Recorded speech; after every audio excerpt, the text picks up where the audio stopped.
Merci, Monsieur le Président. Et avec mon collègue François-Xavier Ceccoli, nous soutenons ce projet de création de CHU en Corse pour une raison très simple.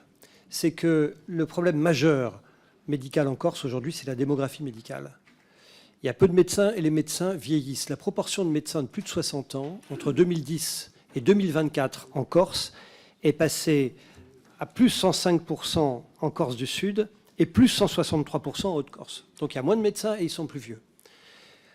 Quel est l'intérêt d'accueillir un CHU en Corse, quelles que soient les difficultés? Parce que la réalité aussi démographique de l'île fait que la logique voudrait qu'il n'y ait pas de CHU, si on s'en tient à de stricts ratios de population. Sauf que l'insularité est telle, la situation insulaire, la caractéristique insulaire est telle, que quand vous formez un étudiant corse sur le continent, en fait, il ne revient pas. Donc si on veut des médecins en Corse, il faut les former en Corse. Et c'est pour ça qu'il faut un CHU. Alors comment on va faire en pratique? Il faudra probablement le faire à la fois immédiatement et progressivement, c'est-à-dire créer immédiatement le CHU pour qu'il n'y ait pas d'ambiguïté. Mais progressivement parce qu'il s'agit aussi d'envoyer des équipes complètes. Il ne sert à rien d'envoyer un professeur d'université, il faut envoyer un professeur d'université avec un chef de clinique. C'est le binôme qui fait l'enseignement. Et en faisant ça, nous allons à la fois créer ce CHU réellement sur le terrain, créer de l'enseignement, créer des soins et créer de la recherche. Parce qu'un CHU, ce sont les trois activités.